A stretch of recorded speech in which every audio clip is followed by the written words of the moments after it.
Bismillahirrahmanirrahim. Assalamualaikum warahmatullahi wabarakatuh. Saudara pemirsa channel terpilih MTA TV dimanapun Anda berada. Puji syukur Alhamdulillah senantiasa kita panjatkan kehadirat ilahi Rabbi Allah Subhanahu wa Ta'ala atas genap karunia nikmat dan juga rahmatnya untuk kita semua di perjumpaan siang hari ini. Kita jumpa kembali di program unggulan Hidup Sehat Alami. Dan Alhamdulillah sudah hadir Dr. Ibnu Ja'far Ma'ruf, Master Medical of Science, akupunkturis herbalis, yang nanti akan menyampaikan informasi kesehatan untuk kita bersama. Kali ini dengan tema mencegah stroke dan serangan jantung dengan 5 bahan alami. Nah, ini sangat penting sekali. 2 papan atas ya, stroke dan jantung ini. Jadi kita akan simak bersama bahan alami apa yang 5 itu, nanti kita akan simak.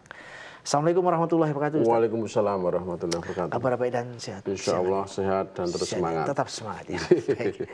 Dan pemirsa nanti boleh bergabung bersama kami. Silahkan di line telepon 0271 679 3000, SMS ataupun di WA kami di 08 11 255 3000. Baik dok, silakan 5 bahan alami apa saja?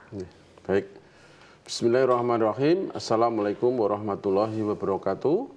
Innal hamdalillah nahmadu wa nasta'inu wa nastaghfiruh wa na'udzubillahi min shururi anfusina wa min sayyiati a'malina may yahdihillahu fala mudhillalah wa may yudlil fala hadiyalah. Asyhadu an la ilaha illallah wahdahu la syarikalah wa asyhadu anna Muhammadan abduhu wa rasuluh. Allahumma shalli wa sallim wa barik ala Muhammad wa ala alihi wa sahbihi ajmain. A'udzu billahi minasyaitonir rajim. Bismillahirrahmanirrahim. Wa nunazzilu minal Qur'ani ma huwa shifaa'un wa rahmatul lil mu'minin. Wa rahmatul lil mu'minina wa la yazidud dhalimina ila khasyara. Wa qala idzan rabbis shrahli sadri wa yassir li amri wahlul 'uqdatam lisani yafqahu qawli amma ba'du. Bapak, Ibu, dan saudara semuanya, pertama-tama marilah kita panjatkan puji syukur kehadirat Allah Subhanahu wa Ta'ala. Allah telah melimpahkan barokahnya, inayahnya, petunjuk, nikmat iman, nikmat Islam, nikmat sehat, nikmat kesempatan, dan masih banyak nikmat yang lain yang Allah berikan kepada kita. Seandainya kita menghitung wa in ta'udhu nikmatallahi la tuksyuha, sungguh dan pasti tidak akan bisa menghitung, karena luar biasa nikmat Allah yang diberikan kepada kita. Bapak, Ibu, dan semuanya, untuk siang hari ini kita ingin membahas 5 bahan alami yang bisa untuk mencegah stroke dan serangan jantung. Jadi memang dalam ayat Al-Quran, dalam surat Asy-Syura ayat 7, Allah Subhanahu wa Ta'ala berfirman, awalam yaro ilal ardi kam abadna fiha min kulli zaujin karim. Dan apakah mereka tidak memperhatikan bumi, betapa banyak kami telah menumbuhkan di sana segala jenis tumbuhan yang baik. Jadi kita semuanya, Bapak, Ibu, dan semuanya suruh memperhatikan isi bumi ini, betapa kekayaan yang ada di bumi, di atas bumi ini, untuk memperhatikan. Tidak hanya sekedar memperhatikan melihat, tapi perlu kita teliti dengan seksama, perlu kita buktikan dengan seksama, baik secara empiris maupun secara klinis, baik dengan metode yang ilmiah, dengan menggunakan alat-alat yang canggih, yang hebat, sehingga betul-betul kita bisa melihat dengan cermat, dengan teliti. Di dalam surat Ibrahim ayat 32 juga Allah berfirman, Allahul ladzi khalaqas samawati wal arda wanzala minas sama'i ma'an fa'akhraja bihi minas thamarati rizqan lakum. Allah lah yang telah menciptakan langit dan bumi, menurunkan air hujan dari langit, lalu dengan air hujan itu Allah mengeluarkan berbagai buah-buahan sebagai rezeki untukmu. Wangzala minas sama'i ma'ang fa'akhraja bihi minas thamarati rizqan lakum. Jadi Allah mengeluarkan berbagai buah-buahan, tumbuh-tumbuhan itu untuk rezeki makhluk hidup yang ada di bumi ini. Tidak hanya khusus manusia. Semua makhluk hidup diberi rezeki oleh Allah. Dalam ayat yang lain di dalam surat Al-Baqarah ayat 22, insya Allah juga kita semuanya sudah hafal. Alladzi ja'ala lakumul arda firasyaw wasyama'a bina'aw wa anzala minas sama'i ma'ang fa akhraja bihi minats thamarati rizqalakum. Dialah Allah yang menjadikan bumi sebagai hamparan. Bumi sebagai hamparan bagimu dan langit sebagai atap. Dan dia menurunkan air dari langit. Lalu Allah menghasilkan dengan air itu segala buah-buahan sebagai rezeki untukmu. Fa akhrajakum bihi minats thamarati rizqalakum. Rizqalakum. Ya, sebagai rezeki untukmu, untuk manusia dan untuk semua makhluk hidup yang ada di bumi. Allah sudah tanggung rezekinya. Maka dalam kesempatan yang bahagia ini, di siang hari ini, kita bahas 5 bahan alami yang ada di pekarangan kita, yang ada di dapur kita, yang kita semuanya sangat familiar.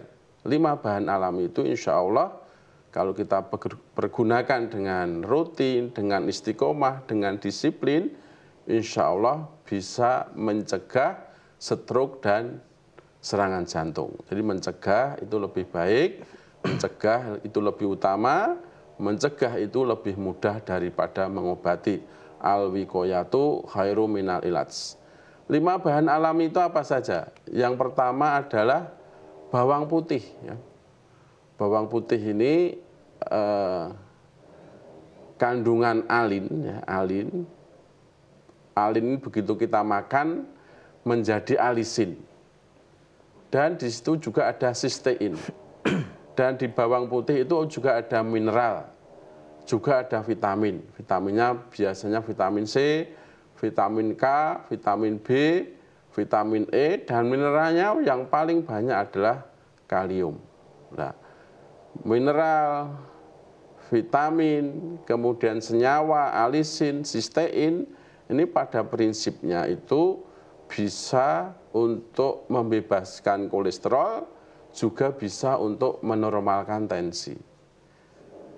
Ya, jadi sebab terbanyak serangan stroke dan serangan jantung itu karena dari hipertensi dan kolesterol tinggi. Ini paling banyak, paling sering. Walaupun juga karena ada DM dan lain sebagainya. Tapi yang memicu karena ada sumbatan di pembuluh darah otak, ada sumbatan di pembuluh darah jantung, bisa menyebabkan stroke dan serangan jantung. Nah, bawang putih ini insya Allah bisa menormalkan tensi dan menormalkan kolesterol. Karena ada kandungan alisin, sistein, mineral kalium, selenium, dan vitamin.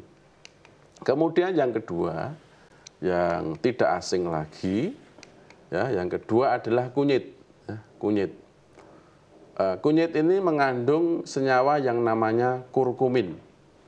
Nah, kurkumin ini senyawa aktif ya dalam kunyit yang mempunyai sifat antiinflamasi, antioksidan, dan anti kanker. Kunyit juga ada mineral yang lain, ya, termasuk tadi ada kaliumnya, ada kemudian seleniumnya, ada vitamin C-nya, ada vitamin E-nya, kemudian juga ada vitamin K-nya di kunyit ini. Nah, kandungan kurkumin, kemudian mineral yang lain tadi berfungsi juga hampir sama. Jadi cara kerjanya salah satunya itu melebarkan pembuluh darah. Ya, kurkumin dapat melebarkan pembuluh darah dan mengurangi resistensi sehingga menurunkan tekanan darahnya jadi normal. Juga karena mengandung antioksidan di dalam kunyit tadi meningkatkan produksi nitrit oksida. Nah, kurkumin dapat meningkatkan produksi nitrit oksida yang dapat membantu melebarkan pembuluh darah dan menurunkan tekanan darah. Ini cara kerja daripada kurkumin di dalam kunyit. Kemudian bahan alami yang kelima adalah jahe. Ini juga tidak asing lagi, ada juga di dapur kita. Ya, jahe itu kandungan yang paling menonjol di dalam jahe. Senyawa aktif yang ada di dalam jahe itu adalah gingerol atau ginerol. Bisa gingerol atau ginerol. Nah, ini senyawa aktif utama jahe yang hampir sama, memiliki sifat antiinflamasi, antioksidan, dan anti kanker. Selain itu juga ada senyawa yang lain, yaitu paradol. Ya, paradol. Jadi ada dua senyawa aktif. Yang pertama adalah gingerol, yang kedua adalah paradol. Nah, paradol ini juga sangat efektif, sangat bagus, selain sebagai antiinflamasi, antioksidan, juga sebagai anti nyeri, sebagai analgesik. Ini paradol di dalam jahe.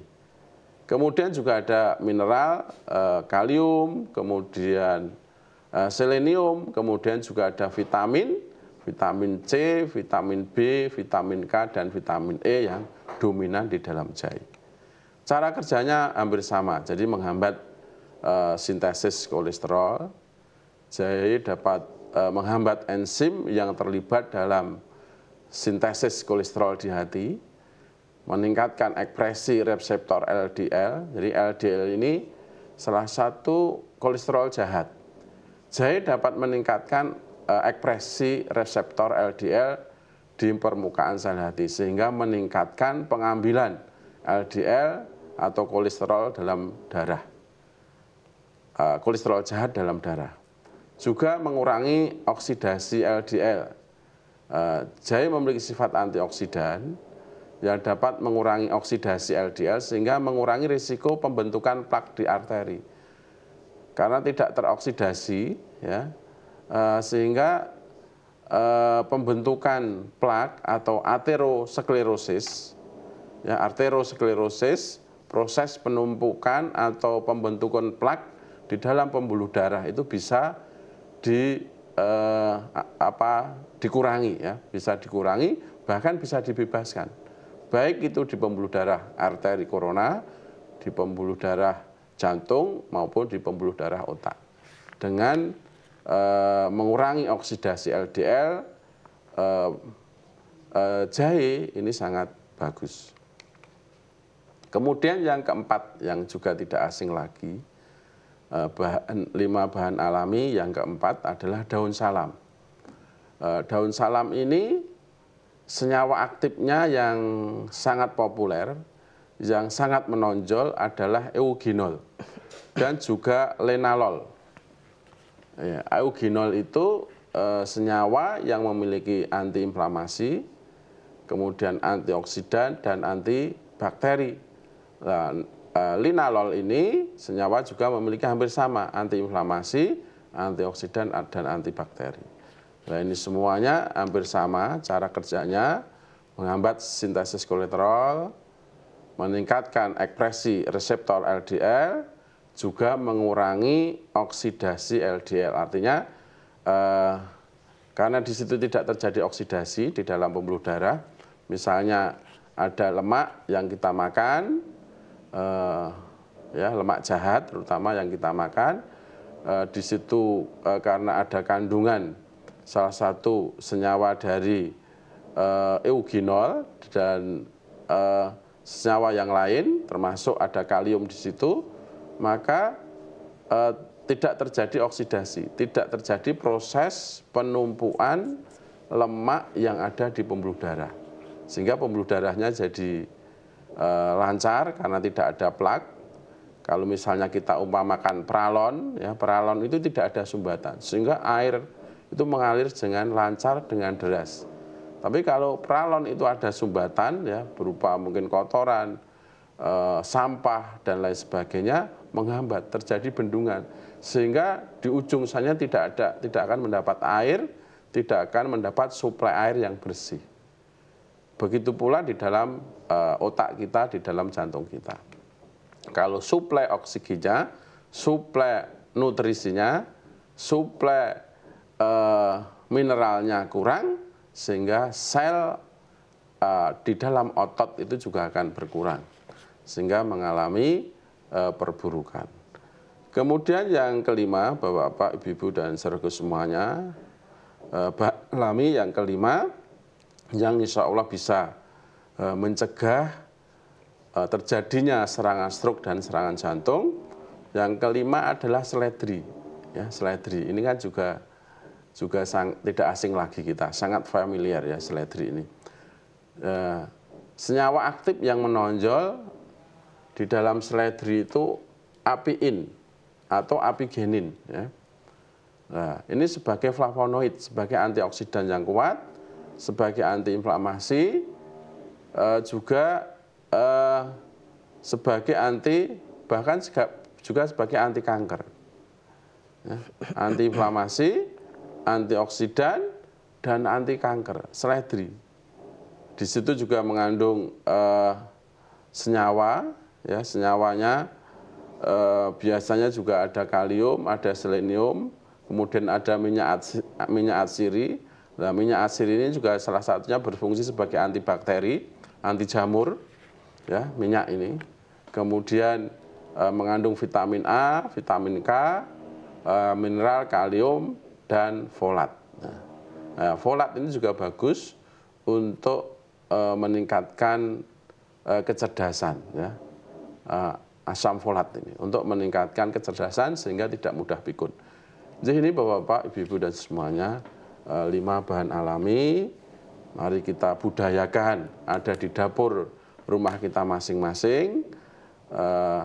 Yang pertama adalah tadi bawang putih, yang kedua kunyit, yang ketiga jahe, yang keempat daun salam, dan yang kelima seledri. Insya Allah kalau kita istiqomah, ini menjadi bumbu ramuan daripada bumbu masak di rumah kita masing-masing, mudah-mudahan kita dijauhkan dari serangan stroke dan jantung.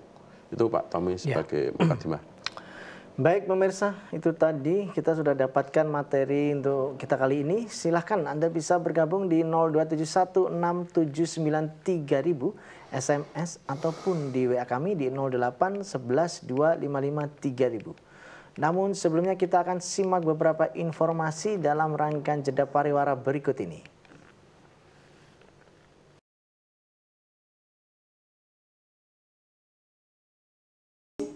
Baik, saudaraku pemirsa channel terpilih MTA TV dimanapun Anda berada, terima kasih Anda masih setia bersama kami, khususnya di program unggulan Hidup Sehat Alami siang hari ini.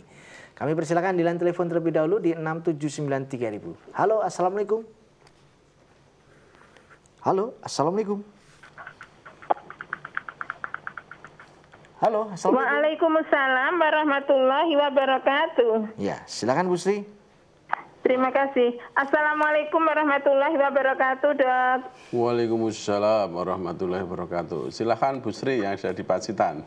Terima kasih. Begini, Dok, karena saya udah kemarin udah ada keserang jantung koroner, tapi ini sudah masa penyembuhan. Nah, yang saya tanyakan bagaimana cara mengkonsumsi kelima-limanya bahan alami tersebut. Mohon paparannya dan terima kasih atas paparannya. Assalamualaikum warahmatullahi wabarakatuh. Waalaikumsalam warahmatullahi wabarakatuh. Baik, Bu Sri yang ada di Pacitan. Jadi memang untuk yang bawang putih ini, terutama bawang lanang ya, yang 1 siung ya, karena kandungan alisinya paling tinggi. Itu memang efektif biar senyawanya masih banyak, itu cara memakannya adalah dikunyah. Jadi bawang putih 1 siung atau bawang lanang dikupas, kemudian dikunyah, ya dikunyah. Kalau memang tidak bisa dikunyah, terlalu getir, itu diiris-iris tapi tidak terpisah, masih dalam satu bagian daripada 1 siung tadi diiris-iris, kemudian diminum seperti minum obat. Nah, pakai air putih, dilek seperti minum obat. Itu insya Allah akan bagus. Alisinya tadi, insya Allah senyawa alisinya tadi tidak akan berkurang. Atau juga bawang putih ini juga difermentasi dengan madu. Ya. Madu itu mungkin setengah gelas, dikasih bawang putih yang sudah dikupas, ya ditunggu 5 hari, itu sudah mengalami fermentasi atau 3 sampai 5 hari. Kemudian sudah mengalami fermentasinya. Nah, untuk pencegahan sehari 1 siung saja, 1 siung bawang putih. Nah, nanti bawangnya dimakan, juga madunya diminum. Itu rasa getirnya sudah hilang karena mengalami fermentasi. Itu juga sangat baik. Mengapa dengan madu? Karena memang madu diterangkan dalam Al-Quran. Ya. Madu sebagai penyembuh obat penyakit untuk manusia. Yakhruju min butuniha sarobun mukhtalifun alwanuhu fihi sifaulinas. Ini sangat baik untuk bawang putih. Kemudian termasuk temulawak, jahe, ya, atau kunyit, ya. Jahe kunyit tadi nanti bisa direbus, ya, bisa direbus. Mungkin ada temulawak, ditambah temulawak juga nggak apa-apa. Kunyit, jahe, ditambah ditambah apa? Daun salam. Nah, itu juga sangat bagus. 1 ruas jahe, 1 ruas kunyit, 1 ruas temulawak, ditambah 5 lembar daun salam. Nah, itu direbus dengan 3 gelas air, dijadikan 2 gelas, diminum pagi dan sore. Kalau ada dengan madu, kalau tidak ada langsung diminum juga seger itu. Rasanya seger dan hangat.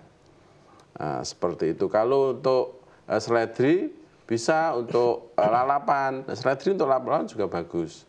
Atau mungkin dimasak dengan untuk bumbu, ya, misalnya soto itu kan pakai seledri. Kemudian apalagi yang pakai seledri? Itu ibu-ibu yang lebih paham, yang lebih tahu. Sop. Untuk sop, ya, untuk sop, untuk soto, nah, itu pakai seledri. Ya, itu sangat bagus. Atau seledri itu di jus juga bisa, ya. Di jus. Jadi di jus tidak terlalu lembut, nanti diminum, ya. Itu juga sangat baik. Monggo silahkan, ini menjadi budaya di rumah kita masing-masing sehingga kita itu insya Allah bisa mencegah serangan stroke dan jantung. Itu Bu Sri yang ada di Pacitan, mudah-mudahan bisa dipahami. Ya. Baik, berikutnya pertanyaan dari WA Bapak Supriyono di Batang, ada 3. Yang pertama, apakah kalau kita sering menghirup minyak angin, apakah bisa berpengaruh pada kesehatan paru-paru, Dok? Yang kedua, saya merasakan, saya kok merasa ketagihan untuk menghirup minyak angin. Atau merasa ingin menghirup dan menghirup. Terasa nyaman begitu. Apakah ini sugesti atau bagaimana, Dok? Yang ketiga, kalau kita menghirup minyak angin, kok perasaannya cepat mengantuk atau mudah mengantuk. Apakah ini sugesti atau memang ada zat-zat tertentu yang menyebabkannya? Demikian. Ya. Pak Supriyono di Batang, ya. Jadi ada 3 pertanyaan mengenai minyak apa itu? Minyak angin. Minyak angin. Minyak angin. Jadi memang minyak angin itu terbuat dari salah satu tumbuhan, ya, bahan tumbuhan, ya, bisa dari serai, ya, serai. Serai itu banyak mengandung minyak atsiri. Jadi memang di situ ada kandungan minyak atsiri. Nah, setiap bahan itu juga ada mengandung yang namanya histamin. Ya, histamin lah. Histamin ini salah satunya bisa untuk menghilangkan alergi. Nah, mungkin menghirup minyak angin tertentu terasa lega, ya, hidung ini terasa lega, yang tersumbat tadi terasa lega, karena di situ memang ada senyawa, yaitu antihistamin, jadi anti alergi. Kemudian juga yang kedua tadi, apakah kalau menghirup ini kok merasa ketagihan, apakah itu sugesti? Bisa juga sugesti, ya. Bisa juga sugesti, ya. Artinya kalau memang tandanya sugesti itu, ya, tandanya sugesti. Kalau bapak atau ibu ini bepergian, tidak membawa itu, rasanya itu khawatir, rasanya was-was, rasanya tidak tenang. Nah, itu sugesti.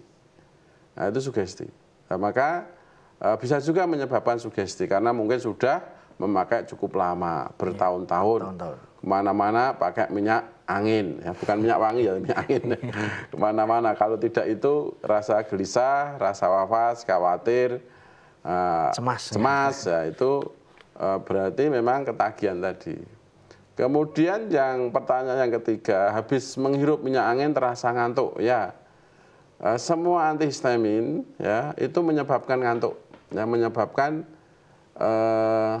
jadi obat-obat anti alergi apapun itu ya yang diproduksi di farmasi, di pabrik-pabrik farmasi itu ada sifat ngantuknya, ada sifat ngantuknya. Itu sudah memang seperti itu. Jadi itu Pak Supriyono yang ada di Batang, mudah-mudahan bisa dipahami. Ya. Pertanyaan berikutnya dari Ibu sekarang. Dari siapa tadi ini? Masih sama di Batang juga. Pertanyaannya, bagaimana cara mengkonsumsi bawang putih? Apakah dengan cara khusus? Ataukah bisa lewat bumbu yang ditambahkan jumlahnya, Dok? Kemudian jahe dan kunyit yang diseduh, kemudian diminum, ditambahkan madu, itu manfaatnya apa? Ya, hampir sama dengan pertanyaan Bu Sri yang ada di Pacitan ya. Ya. Jadi bawang putih ini bisa untuk bumbu ya, bisa untuk bumbu. Tapi memang bawang putih ini yang tadi, yang kami sarankan yang bawang lanang ya, karena kandungan alinnya tinggi. Alin itu kalau sudah kita makan, kita kunyah itu menjadi senyawa yang namanya alisin. Nah itu banyak di bawang putih lanang yang 1 siung. Itu bisa untuk bumbu apa saja, sambal dengan itu, ya, sambal bawang. Nikmat ya, nasinya hangat, ada tempe, ada tahu itu ya, Pak Tommy. Yeah. Sambal bawang, boleh silahkan. Atau tadi langsung dikunyah, ya itu lebih efektif, yang paling bagus. Kalau dikunyah langsung terasa getir, ya terasa getir. Jarang yang kuat itu. Ya jarang yang kuat tadi, dikupas, diiris-iris, tapi tidak pisah. Yeah. Kemudian diminum seperti minum obat, langsung ditelan. Ya, atau difermentasi dengan madu. Ya, dengan madu ini sangat lazim dan sekarang ini mulai ya, mulai naik daun. Ya, jadi fermentasi madu dan bawang putih. Jadi madu disiapkan mungkin setengah gelas, ya, atau setengah botol, ya, setengah botol kecil saja. Nanti di situ ada 10 bawang putih lanang yang sudah dikupas, dimasukkan, ditunggu 3-5 hari. Itu sudah mengalami fermentasi dan rasa getirnya hilang, yeah. Dan insya Allah khasiatnya tetap baik karena dicampur dengan madu. Itu pertanyaan yang pertama. Pertanyaan yang kedua, seduhan dari jahe, kunyit, ditambah madu ini bagaimana khasiatnya? Insya Allah kan masih baik ya. Sekarang ini kan sudah zaman modern, semuanya bisa diolah dengan mungkin dijadikan powder, dijadikan kapsul, dijadikan bubuk ya, jahe, ya. Diekstrak ya, yeah. Ekstrak menjadi bubuk, menjadi kapsul, itu juga dalam rangka untuk memudahkan kita mengonsumsi. Jadi kalau mungkin orang-orang perkotaan, orang kantoran tidak bisa masak atau merebus tadi jahe, kunyit, daun salam, nah itu sudah beli dalam bentuk kapsul, dalam bentuk ekstrak, dalam bentuk powder, dalam bentuk yang sudah siap untuk diminum. Jadi, itu insya Allah khasiatnya tetap bagus. Ya. Itu Ibu yang ada di Batang. Atau ada alternasi nih, Dok, yang saya lakukan ini, yeah. Ya. Yeah. 3 siung atau 5 siung yang bawang lanang tadi, yeah. Saya masukkan ke sayur yang sedang dimasak hari itu. Yeah. Udah nanti selesai sayurnya udah langsung bisa dimakan, cepluk itu langsung rasanya udah nyaman, enak itu. Ya, itu bagus ya. Cuman beberapa menit malah. Ya, itu gantinya. Jadi kalau untuk dimasak seperti Pak Tommy ini bagus. Artinya itu sebagai ganti bumbu dari micin atau garam. Gantinya itu bawang putih. Ya. Jadi rasa sedapnya masih ada. Ya. Jadi jangan kita mengurangi micin ya, mengurangi 6 yang putih itu, ya. Termasuk garam, micin. Jadi bawangnya Putih juga tapi nggak termasuk itu. Iya, enggak itu. 6 yang putih tidak termasuk, itu termasuk putih telur juga tidak. Nanti kalau nggak dijelaskan nanti dikiranya setiap yang warna putih loh. Ya, 6 yang putih itu tertentu ya. 6 yang putih itu tertentu. Jadi tidak termasuk bawang putih, tidak termasuk putih telur, dan tidak termasuk nasi putih. Iya. Baik. Satu lagi ya, Dok ya. Dari Bu Murni di Semarang.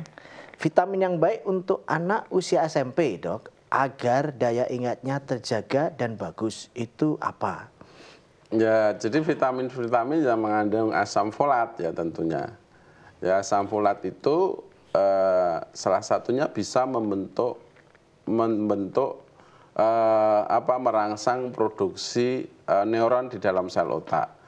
Bisa merangsang terjadinya sinapsis ya, sambungan-sambungan neuron dalam otak. Itu asam folat ya, asam folat. Kemudian juga omega ya, vitamin-vitamin yang mengandung omega 3, omega 6 ya, itu juga sangat bagus ya untuk merangsang sinapsis sambungan daripada sel-sel neuron di otak kita. Nah, apa saja itu? Ya, mungkin minyak ikan itu paling bagus ya untuk usia masa SMP, SD, SMP itu sangat bagus karena memang minyak ikan ini jarang kita itu konsumsi ikan laut untuk negeri Indonesia ini di bawah 10%. Ya, sedang Malaysia itu sudah 25%. Kemudian Jepang itu tinggi konsumsi ikannya, ikan lautnya. Nah, Indonesia ini yang terkenal negara bahari, negara kelautan, negara perairan, itu justru konsumsi ikannya secara nasional itu di bawah 10%.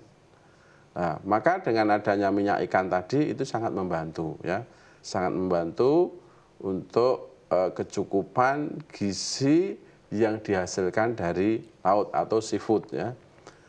Monggo itu bisa. Kemudian kalau makanan-makanan atau buah-buahan yang mengandung asam folat, omega, itu yang pertama adalah alpukat.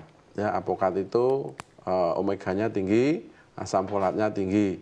Kemudian juga tomat, ya, tomat ini juga bagus. Monggo silahkan. Jadi anak-anak kita biasakan untuk suka sayur, untuk suka buah. Jadi sayur ini menjadi kebiasaan harian lauk kita, dan buah ini menjadi budaya camilan kita tiap hari. Camilan kita antara makan pagi dan makan siang, antara makan siang dan makan malam itu sebaiknya buah. Apa saja boleh. Buah yang terbaik adalah buah pada musimnya. Itu yang terbaik. Ini karena untuk proses keseimbangan di alam ini. Jadi hari ini mungkin musim apa hari ini? Musim mangga. Ya. Sebentar lagi nanti musim durian. Yeah.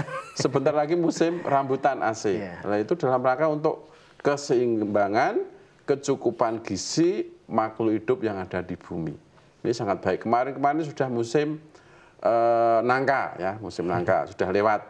Kemudian ini musim mangga, nanti musim durian, musim aceh lah itu kita nikmati. Pepaya tiap hari ya? Pepaya tiap hari, tidak bermusim. Tidak bermusim. Tidak punya musim, dan pepaya juga bagus tadi. Pepaya tadi juga termasuk mengandung omega 3 juga, mengandung asam folat juga, dan kandungan seratnya juga bagus. Kandungan serat di dalam namanya pektin ya, senyawa pektin itu serat, itu sangat baik ya untuk kesehatan jantung dan kesehatan pembuluh darah. Dan kesehatan dompet itu terjangkau soalnya.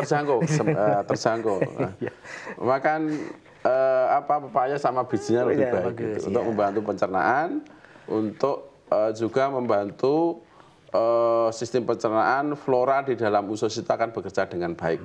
Flora bakteri-bakteri baik di dalam usus akan bagus. Cacing yang